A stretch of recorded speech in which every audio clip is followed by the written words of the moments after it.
정석대로만 공부하면요, 학원을 한 개만 다니고도 영재관에 합격할 수 있다는 것을 말씀드리고 싶습니다.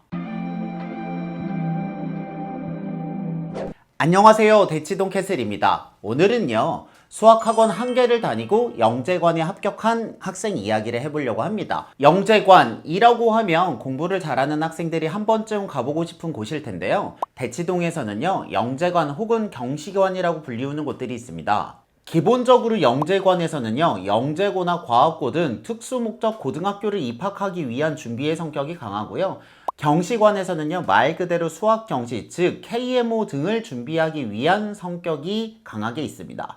어떤 곳들은 영재관과 경시관이 나눠져 있는 곳들도 있고요, 어떤 곳들은 이 두 개의 역할이 한 곳에 모아져 있는 곳들도 있습니다. 그 중에서 대치 C-S는요, 고등학교 입학 성적 등에서 우수한 성적을 거뒀기 때문에 대치동 내부에서 선호도 1위에 뽑힐 만큼 좋은 곳입니다. 그만큼 입학하기가 쉽지가 않고 들어가서도 공부를 열심히 해야 되는 상황입니다. 대부분의 경우 일반 교과 수학을 하다가 이 친구가 수학에 재능도 있고 재미도 느낀다 라고 생각하면 영재관을 거쳐서 경시관으로 가는 경우가 일반적입니다. 이 학생의 경우에도 영재관에 합격 후 4개월 동안 공부를 한 다음에 그 테스트를 거쳐서 경시관으로 입학하는 반으로 합격하였습니다. 이 학생은 제가 실제로 1년 6개월 정도 지도를 했던 학생이고요, 중학교 2학년 1학기 과정부터 배우기 시작했습니다. 그렇게 중학교 과정 수업을 잘 했고요, 고등학교 과정에서는 주 2회가 부족해서 주 3회 3시간짜리 수업 1개를 들었습니다. 그렇게 공부를 하는 와중에 수학 실력이 늘어나면서 수학에 대한 관심도가 높아졌고, 그러던 중에 대치 C-S에 영재관 입학을 준비하게 되었습니다. 실은 당황을 했던 게 알고 보니까 시험이 2주밖에 안 남은 상황이더라고요. 그래서 정규 수업을 멈추고 2주 동안은 열심히 그동안 배웠던 3학년 2학기와 수상 과정을 잘 준비를 했고, 그 결과 시험을 쳐서 그날 시험을 본 학생들 중 가장 우수한 성적으로 합격을 하게 되었습니다. 이렇게 보면요, 이 학생은 올 때부터 슈퍼맨처럼 굉장히 잘하는 학생이 아니었을까 라고 생각을 할 수 있는데요,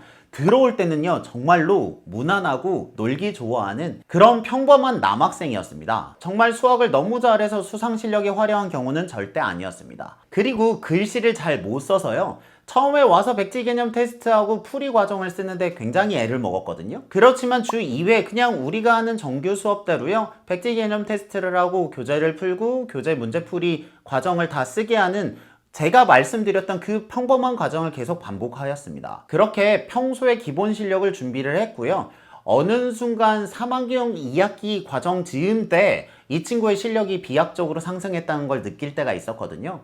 그때부터 학생이 수학에 대한 관심이 매우 높아졌던 것 같습니다. 그러다가 마지막 시험을 보기 2주 전에는요, 정말 중간고사 준비하듯이 준비를 했고요, 그동안 그 학생이 풀었던 3학년 2학기의 개념 플러스 유형, 센, 일품에 모든 오답을 포스트잇으로 붙이면서 정리를 했고요, 이 친구는 A급을 안 풀었었거든요. 그래서 급하게 3학년 2학기 A급의 A스텝만 조금 다시 풀어보았습니다. 그리고 수상에서는 그 학생이 풀었던 정석과 RPM에 틀린 문제들을 똑같이 포스트잇에 붙이면서 점검을 했고요, 이 점검이 다 끝나고 나서는 기출문제 위주로 모의고사를 몇 번 치고 시험을 치었습니다.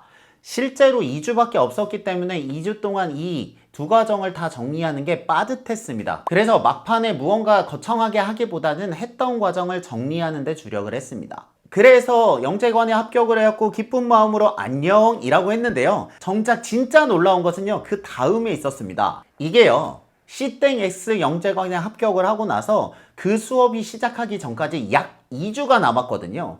그래서 저희는 당연히 저희 센터 수업을 쉬고 2주 동안 놀다가 기쁜 마음으로 그 수업을 들으라고 추천을 했습니다. 그랬더니 그 학생이 자기는 센터 수업에 오는 게 좋다면서 꼭 가기 전날까지 수업을 듣겠다고 고집을 부리는 겁니다. 그랬더니 저하고 어머니는 당황했거든요. 하지만 학생이 공부를 하겠다는데 그걸 말릴 수는 없잖아요.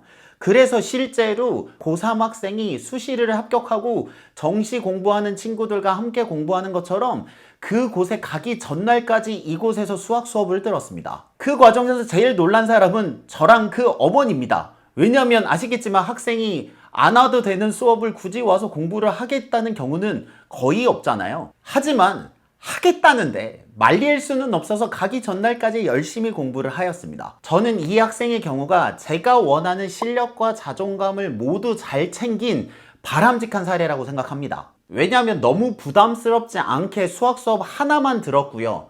비용도 정규반이니까 아주 비싸진 않았고요. 꾸준히 개념을 정리하고 풀이 과정을 쓰면서 공부 체력을 길렀습니다. 그리고 마지막에 그 모았던 자료들을 효과적으로 활용했고 높은 성적으로 합격을 하였습니다. 그리고 나서도 생글생글한 모습으로 안 해도 되는 수업에 참여하면서 열심히 공부하면서 공부 멘탈까지 잘 지킨 사례라고 생각합니다.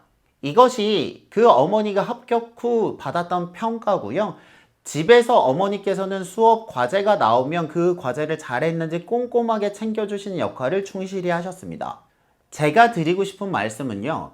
누구나 바람직한 방법으로 꾸준히 노력을 한다면 분명히 성과를 거둘 수 있다는 것입니다. 그리고 무난했던 학생이 성장하여 그 성과를 내는 것을 보고 큰 보람을 느끼기도 했습니다. 여러분들도 너무 큰 비법을 찾기보다는 학습과 습관으로 꾸준히 공부 체력을 올려서 꼭 좋은 성과를 거두시길 응원합니다. 매일 반복하는 작은 축척의 힘을 믿습니다. 저는 태치동 캐슬이었습니다. 감사합니다.